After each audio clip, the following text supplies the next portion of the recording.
So ಈಗ ಮಗಳ growth ನೋಡಿದಂಥ ಸಂದರ್ಭದಲ್ಲಿ ಈಗ ಅವರು ಪ್ರೊಡ್ಯೂಸ್ ಮಾಡ್ಲಿಕ್ಕೆ ಹೊರಟಿದ್ದಾರೆ, ಈಗ ಮುಂದೆ ಅವರು ಬೇರೆ ಬೇರೆ ಸಾಹಸಗಳನ್ನು ಮಾಡ್ತಾರೆ, ಏನು ಅನ್ಸುತ್ತೆ? ನಂಗೆ ಭಾಳ ಖುಷಿ ಆಯ್ತು. ಫಸ್ಟ್ ಬಂದು ಹೇಳಿದಾಗ ಕತೆ ಕೇಳಿದಾಗಲೂ ಅಷ್ಟೇ ವೆರಿ ಬ್ಯೂಟಿಫುಲ್ ಆಗಿ ಅನಲೈಸೇಷನ್. ಅಂದರೆ ಎಲ್ಲೋ ಪ್ರತಿಯೊಬ್ಬ ಮನುಷ್ಯನಿಗೂ ಇಟ್ ವಿಲ್ ಸ್ಟಾರ್ಟ್ ಕನೆಕ್ಟಿಂಗ್. ಈತನ ಪಾತ್ರ, ಒಂದು ವಂಶೀದ ಪಾತ್ರ ಭಾಳ ಚೆನ್ನಾಗಿ ಕನೆಕ್ಟ್ ಆಗ್ತಾ ಹೋಗಿ ಎಲ್ಲ ಮನುಷ್ಯನ ಲೈಫ್ಲೂ positive negative everything will come. ದುಃಖ ಇದೆ, ಲವ್ ಇದೆ, ಎಮೋಷನ್ಸ್ ಇದೆ, ಎಲ್ಲ ಇದೆ, ಸಂಬಂಧಗಳಿದೆ. ಸಂಬಂಧಗಳು ಎಷ್ಟು ಬೇಕು ಎಷ್ಟು ಬೇಡ ಎಲ್ಲ ರಿಯಾಲಿಟಿ ಇರುತ್ತೆ. ಆ ರಿಯಾಲಿಟಿ ಜೊತೆಲಿ ಬದುಕೋನೆ ಮನುಷ್ಯ. ನಾವು ಅನ್ಕೋದು ಇಷ್ಟೇ ಅದು ಇಲ್ಲ, ಅಯ್ಯೋ ಅವಾಗ ಚೆನ್ನಾಗಿತ್ತು, ಇಲ್ಲ, ಪ್ರಪಂಚ ಹೋಗ್ಬೇಕು, ಸೂರ್ಯ ಮುಳುಗಬೇಕು, ಸೂರ್ಯ ಹುಟ್ಟಬೇಕು.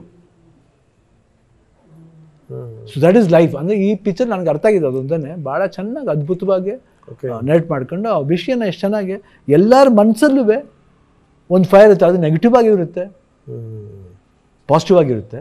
ಎಷ್ಟು ಮಟ್ಟಿಗೆ ಪಾಸಿಟಿವ್ ಪೀಪಲ್ಸ್ ಬರ್ತಾರೆ, ಎಷ್ಟು ಮಟ್ಟಿಗೆ ನೆಗೆಟಿವ್ ಪೀಪಲ್ಸ್ ಬರ್ತಾರೆ ಗೊತ್ತಾಗಲ್ಲ. ಬಟ್ ಎಲ್ಲರೂ ಮಾಡ್ಕೋಬೇಕು, ಏನು ಮಾಡೋಕ್ಕಲ್ಲ, ಅದು ಜೀವನ ಅಲ್ವಾ? ಆ ಜೀವನದ ಮಧ್ಯೆ ಹೋಗೋನೇ ಇದು. ಸೊ ಆ ಫೈರ್ ಒಂದೊಂದ್ಸತಿ ಫ್ಲೈ ಆಗುತ್ತೆ, ಅದು ಫ್ಲೈ ಆಗೋರು ಕಾಯಬೇಕಷ್ಟೇ. ಸೊ ನನ್ನ ಅನಿಸಿಕೆ, ನನ್ನ I think director will tell properly. ನನಗೆ ಅನಿಸಿದ್ರೆ ಫೈರ್ ಫ್ಲೈ, ಯಾಕಂದ್ರೆ ಮಿಂಚುಳ. ಸೊ ಇಟ್ ಶುಡ್ ಫ್ಲೈ ಅಷ್ಟೇ. It should fly from this one. Anything positive negative ಏನೇ ಇರ್ಬೋದು, ಅದೆಲ್ಲ ಸುತ್ತ ಆ ಒಂದು ಎಮೋಷನ್ಸ್ ಜೊತೆಲಿ ಭಾಳ ಎಲ್ಲ ಎಮೋಷನ್ಸು ಚೆನ್ನಾಗಿ ಇದು ಮಾಡಿದ್ರೆ ಅದನ್ನು ಭಾಳ ಎಂಟರ್ಟೈನಿಂಗ್ ಆಗಿ ಏನು ಒಂದು ಪೇಂಟಿಂಗ್ ರೂಪದಲ್ಲಿ ತೋರಿಸ್ಬೇಕು ಫೋಟೋಗ್ರಾಫರು, ಅದನ್ನ ಭಾಳ ಅದ್ಭುತವಾಗಿ ಒಂದು ಬೇರೆ ಥರ ಸ್ಟೈಲ್ಲಿ, ಒಂದು ಆ್ಯಂಗಲ್ಲಿ ತೋರ್ಸಕ್ಕೆ ಹೋಗಿದ್ದಾರೆ. ಅದು ಮ್ಯೂಸಿಕ್ ಚರಣ್ ರಾಜ್ ಯೂಶಲಿ ಒಪ್ಪೋದು ಭಾಳ ಕಷ್ಟ. ಕಮರ್ಷಿಯಲ್ ಸಿನಿಮಾನು ಯೋಚನೆ ಮಾಡಿ ಹೋಗ್ತಾರೆ. ಅದು ಈ ಥರ ಒಂದು ಕಲಾತ್ಮಕ ಸೋ ಕಾಲ್ಡ್ ಅವ್ರು ಒಂದು ಇಂಟೆಲಿಜೆಂಟ್ ಫಿಲ್ಮ್ನ ಭಾಳ ಅದ್ಭುತವಾಗಿ ಅವ್ರು ನರೇಟ್ ಕೇಳಿದಾಗ ಭಾಳ ಖುಷಿಯಾಗಿ ಮಾಡಿದ್ದಾರೆ. ಅದು ನನಗೆ ಹೆಮ್ಮೆ ಅನಿಸುತ್ತೆ. ನೀವೇ ನಮ್ಮ ಪಿಕ್ಚರ್ಲು ಕಮೆಂಟ್ ಮಾಡ್ಬೇಕಾದ್ರೆ ಭಾಳ ಈಸಿಯಾಗಿ ನೀಟಾಗಿ ಕಮೆಂಟ್ ಮಾಡ್ತಾರೆ. ಅದು ನನಗೆ ಭಾಳ ಖುಷಿಯಾದ ವಿಷಯ. ಪಪ್ಪ ಅಂದ ತಕ್ಷಣ ಎಲ್ಲ ಪಿಕ್ಚರ್ ಚೆನ್ನಾಗಿದೆ ಅಂತ ಹೇಳಲ್ಲ. ಅವ್ನು ಪಿಕ್ಚರ್ಗೆ ಹೋದಾಗಲೂ ಕ್ರೌಡ್ ಹೆಂಗಿರುತ್ತೆ ಹಂಗೆ ಹೇಳ್ತಾರೆ. She doesn't bluff. ಪಪ್ಪನ ಮನಸ್ಸಿಗೆ ಇಲ್ಲ ಪಾಪ ಹಾಫ್ ಕ್ರೌಡ್ ಇತ್ತು, ಪರವಾಗಿಲ್ಲ ಪಾಪ, ದಿಸ್ ಶುಡ್ ಇಂಪ್ರೂವ್.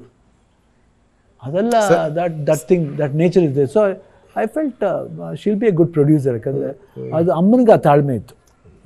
ಸೊ ಎಲ್ಲೋ ಒಂದು ಕಡೆ ನಮ್ಮ ತಾಯಿ ಓಕೆ ಇದು ಬಂದಿದೆ, ವೆರಿ ಗುಡ್. ಅದು ಬೇಡ, ಆಮೇಲೆ ಹೊಸಬ್ರು ಇಟ್ಕೊಂಡು ಮಾಡ್ಬೇಕನ್ನೋ ಒಂದು ಪ್ರಯತ್ನ ಇದೆಯಲ್ಲ, ಯಾವಾಗಲೂ ಒಳ್ಳೇದು. ಯಾಕಂದರೆ ಬರೀ ಏನು ಸೂಪರ್ ಸ್ಟಾರ್ ಮೇಲೆ ಖರ್ಚು ಮಾಡೋದು ಮಾತ್ರ ಸಿನಿಮಾ ಆಗಲ್ಲ. ವಿ ಹ್ಯಾವ್ ಟು ಫೈಂಡ್ ಅದು ಏನಾಗುತ್ತೆ, ವಿ ಹ್ಯಾವ್ ಟು ಟ್ರೈ. ಯಾಕಂದರೆ 100% ಪ್ರಯತ್ನಗಳು ಯಾವಷ್ಟು ನೋಡಿ. ಇವಾಗ ಬೇರೆ ತಮಿಳ್, ಮಲಯಾಳಂ ಆ್ಯಂಡ್ ತೆಲುಗು ನೋಡಿದ್ರೆ ಎಷ್ಟು ಹೊಸ ಪ್ರತಿಭೆಗಳನ್ನ ಭಾಳ ಚೆನ್ನಾಗಿ ಇದು ಮಾಡ್ತಾರೆ. ಅದಕ್ಕೆ ನಾನು ಯಾವತ್ತೂ ಕೇಳ್ಕೋದು ಇಂಟರ್ವ್ಯೂಲಿ, ದಯವಿಟ್ಟು ಹೊಸ ಪ್ರತಿಭೆಗಳಿಗೆ ಸ್ವಲ್ಪ ಅವಕಾಶ ಕೊಡಿ, ನೋಡಿ. ಒಳ್ಳೆ ಸಿನಿಮಾಗಳು ಬರ್ತವೆ, ಇಲ್ಲ ಅಂತಲ್ಲ, ಪೇಷನ್ಸ್ ಆಗಿ ಬಂದು ನೋಡ್ಬೇಕಷ್ಟೇ. ನಿಜ. You should come and see, you should encourage. ಯಾಕಂದ್ರೆ ಭಾಷೆ ಬೆಳಿಬೇಕಂದ್ರೆ ಬರೀ ಈ ಸರ್ಟನ್ ಒಂದು ವರ್ಗ ಮಾತ್ರ ಬೆಳ್ಕೊಂಡು ಹೋದ್ರೆ ಸಾಲದು, ಬರಬೇಕು. ನಾವಾದ್ಮೇಲೆ ನೆಕ್ಸ್ಟ್ ಯಾರು? You should grow. ಲ್ಯಾಂಗ್ವೇಜ್, ಭಾಷೆ ಬೆಳಿಬೇಕು, ಕಲ್ಚರ್ ಬೆಳಿಬೇಕು, ನೋಟುಗಳು ಬದಲಾಗಬೇಕು. ಯಾತಕ್ಕೆ ಮಾಡ್ತೀವಿ? ಯಾಕೆ ಆ ನೋಟದಲ್ಲಿ ಏನೋ ಒಂದು ಚೇಂಜಸ್ ಇರುತ್ತೆ, ಒಂದು ಭರವಸೆ ಹುಟ್ಟಿಸುತ್ತೆ. ಆ ಭರವಸೆಗಳನ್ನ ತಗೊಂಡು ಹೋದ್ರೆ ಚೆನ್ನಾಗಿರುತ್ತೆ ಅಂತ ನನ್ನ ಒಂದು ಭಾವನೆ. But fire fly will be, I think ನನಗೆ ಭಾಳ ಹೆಮ್ಮೆ ಅನಿಸ್ತು ಮಗಳು ಮಾಡಿರೋ ಒಂದು ಪ್ರಯತ್ನಕ್ಕೆ. ಅದು ಗೀತಾ ಸಪೋರ್ಟ್ ಕೊಡ್ತಾ ಇರೋದು, ಇಲ್ಲ ನಾನು ಸಪೋರ್ಟ್, ಯಾವಾಗಲೂ ಸಪೋರ್ಟ್ ಇದ್ದೇ ಇರುತ್ತೆ. And she has done A good job. ನಾನು ಸಿನಿಮಾನ ನೋಡಿದೆ, ವಿತೌಟ್ ರೀರಿಕಾರ್ಡಿಂಗ್ ನೋಡಿದೆ. ಅವ್ರು ಬಂದು ತೋರಿಸ್ತು, ನಾಳೆ ಆಮೇಲೆ ನೋಡ್ತೀನಿ ಬಿಡಿ ಅಂದರೆ, ಇಲ್ಲ ಒಂದ್ಸತಿ ನೋಡ್ಬಿಡಿ, ಒಂದ್ಸತಿ ನೋಡಿ, ಚೆನ್ನಾಗಿ ಅನ್ನಿಸ್ತು. ತುಂಬ ಒಂದು ಬ್ಯೂಟಿಫುಲ್ ಆಗಿದೆ, ಒಂದು ಲವ್ಲಿ ಆಗಿದೆ, ಎಂಟರ್ಟೈನಿಂಗ್ ಆಗಿದೆ. ಜೊತೆಲಿ ವಿಷಯಗಳಿದೆ, ಸಾಕಷ್ಟು ವಿಷಯಗಳಿದೆ. ಅಂದರೆ ಮನುಷ್ಯ ಏನೆಲ್ಲ ನೋಡ್ಬೋದು, ಏನೆಲ್ಲ ಕಾಣ್ಬೋದು, ಅನ್ಕತೀವಿ, ಆಗಲ್ಲ, ಬಟ್ ನಿಜ ಅದೇನೆ. ಆಮೇಲೆ ಆ ಹೀರೋಯಿನ್ ಪಾತ್ರ ಬರೋದಿರ್ಬೋದು, ಎಷ್ಟು it's all very beautifully done. ನಂಗೆ ಭಾಳ ಖುಷಿ ಆಯ್ತು ಹೀರೋಯಿನ್ ಪೋರ್ಷನ್ನು, ಆತನ ಪೋರ್ಷನ್ನು. ಆತ ಆ್ಯಕ್ಟ್ ಮಾಡೋ ಇದು ಡೈರೆಕ್ಟರ್ನೇ ಆತ ಅಷ್ಟು ಅದ್ಭುತವಾಗಿ ಆ್ಯಕ್ಟ್ ಮಾಡಿದ್ದಾರೆ. ಹೆಂಗೆ